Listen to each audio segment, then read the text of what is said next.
I am Uday Kumar Singh. We shall study history lesson The Rise of Nationalism in Europe. In this lesson, we know about nationalism. Nationalism तो हम लोग पढ़ेंगे इस lesson से related some useful word meaning.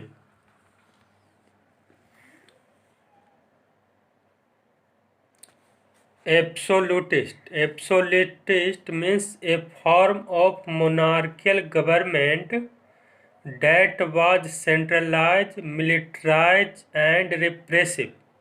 Means absolute monarch government, ऐसा government जो monarch हो, राजतंत्र, और एब्सोल्यूट पावर मतलब power is 100%, like that medieval period and ancient period of Europe and also India.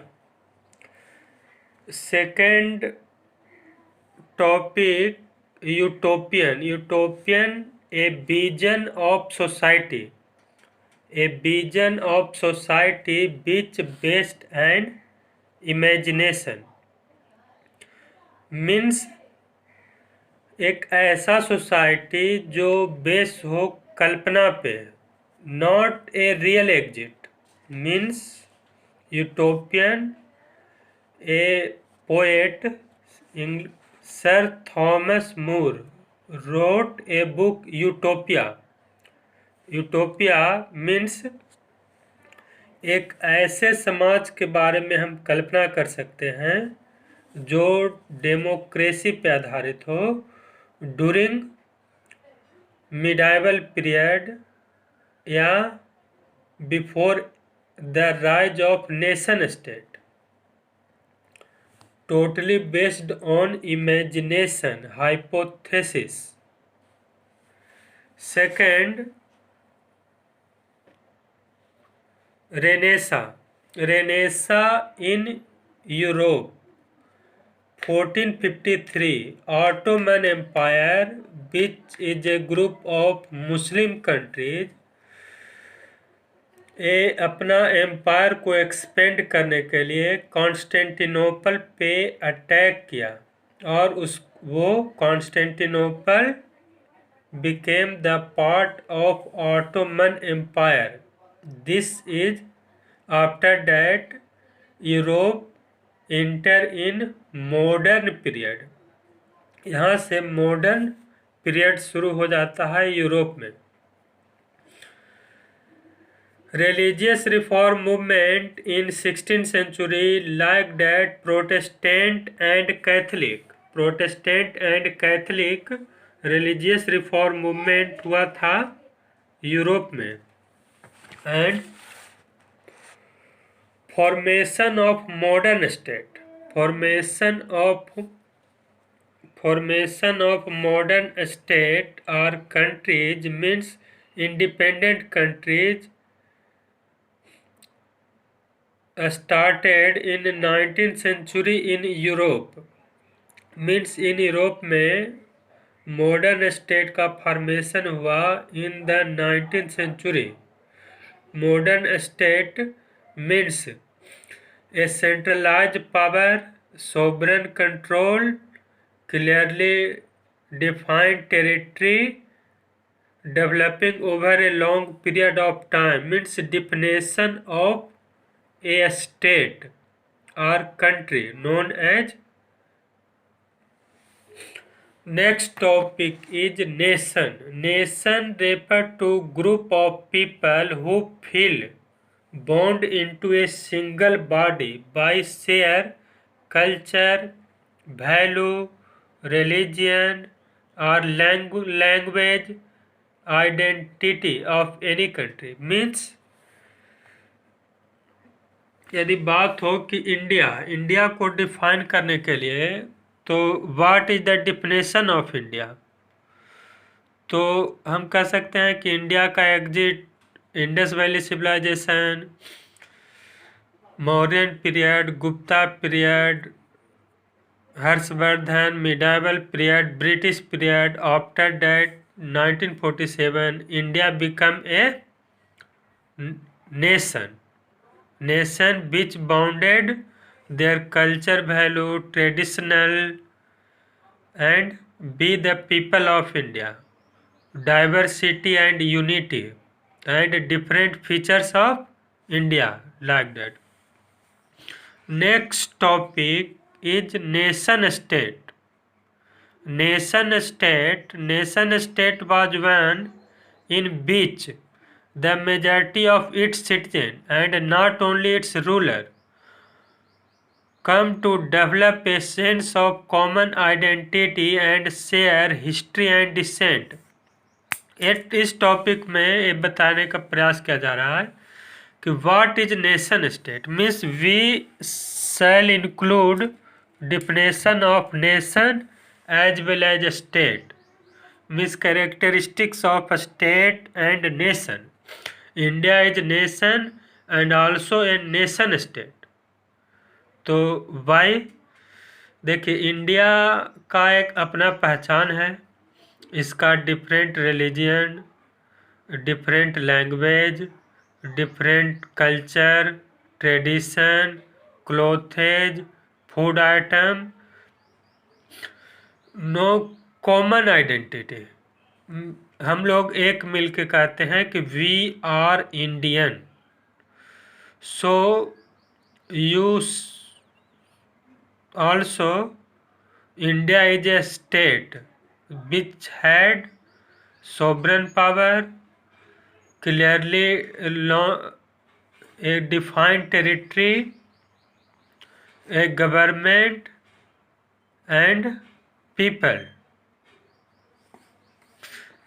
Now we shall discuss about rise of nationalism in Europe. इस lesson में poet ये बताना चाह रहा है कि नेशनलिज्म क्या है, कैसे, how to rise in nationalism. तो you saw in this picture the Statue of Liberty, a statue of liberty, which one hand torch bearer and in second hand charter act represent our constitution and torch bearer represent enlightenment. and people एक बहुत लंबे line बना के खड़े हैं, जैसा कि आप चित्र के माध्यम से देख सकते हैं. This painting draw by Frederic Sorrieu in a French artist 1848 based on imagination utopian vision. Means यहाँ पे बताने का प्रयास किया जा रहा है कि स्टैचू ऑफ लिबर्टी के पास जो डिफरेंट यूरोपियन कंट्री है, वहाँ पे पहुँचने के लिए एक लॉन्ग क्यू में खड़े हैं, और जो वहाँ पे पहुँच चुके हैं वो ऑलरेडी नेशन स्टेट का फॉर्मेशन हो चुका है, वो लोग नेशन स्टेट हैं. और इसके बाद हम लोग डिस्कस करेंगे जो इस दिया हुआ है. जैसा कि आप देख सकते हैं, in 1848 Frederic Sorrieu a French artist prepared a series of four printing visualizing his dream of a world made up of democratic and social republic. Means this picture draw by Frederic Sorrieu said that we enter in democratic and social republic. Democratic means based on democracy, rule by the people, and social republic means ऐसा government जो based हो constitution पे आधारित. और हम लोग को यह ध्यान में रखना है कि 1848 is not unify of Italy and Germany and also some country. जो नेशन स्टेट नहीं है वो लोग अभी नेशन स्टेट बनना चाह रहा है एब्सोल्यूट गवर्नमेंट से। The first print of the series show the people of Europe and America, men and women of all age and social classes, marching into a long train and offering homage to the Statue of Liberty as they pass by it। मीन्स देखिए इस पिक्चर में आप देख सकते हैं man women of all age all social classes marching a long train. मतलब ये जो पिक्चर्स है एक लॉन्ग ट्रेन बना के खड़े हैं और लोग स्टैचू ऑफ लिबर्टी के पास पहुंचने का प्रयास कर रहे हैं कि I am a independent modern state. As you would recall, artists of the time of the French Revolution personify liberty as a human figure। और आपको याद होगा कि during French revolution and also we study in this lesson Marianne and Germania which represent by a female figure which denote liberty. Liberty means हम लोग स्वतंत्र हैं under the constitution.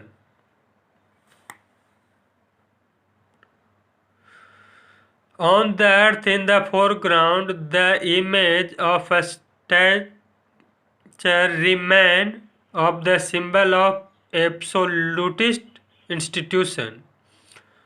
और देखिए इस लाइन में बता रहा है कि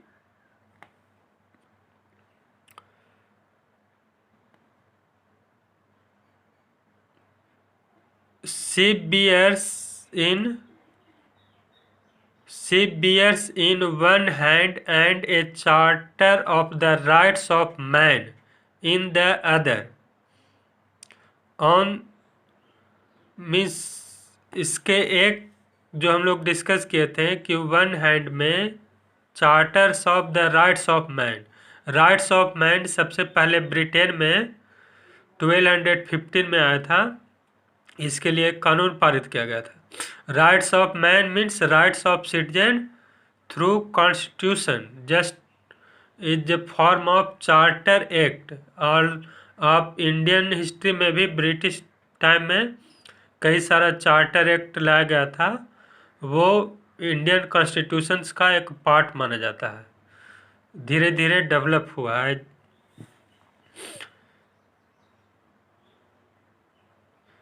In Frederick utopian vision, the people of world are grouped in distinct nation identified through their flag and national costume।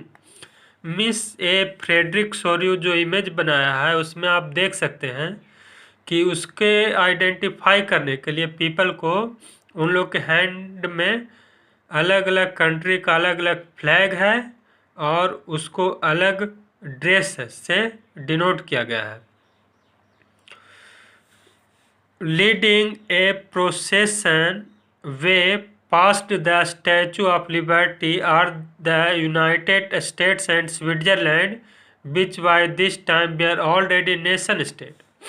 देखिए इसमें बता रहा है कि United States of America and Switzerland जो ऑलरेडी स्टैचू ऑफ लिबर्टी के पास पहुंच चुका है एक नेशन स्टेट है। Miss revolution of America in 1776 to 1783 America become an independent country and first country who apply written constitution. And second Switzerland जो एक नेशन स्टेट बन चुका है।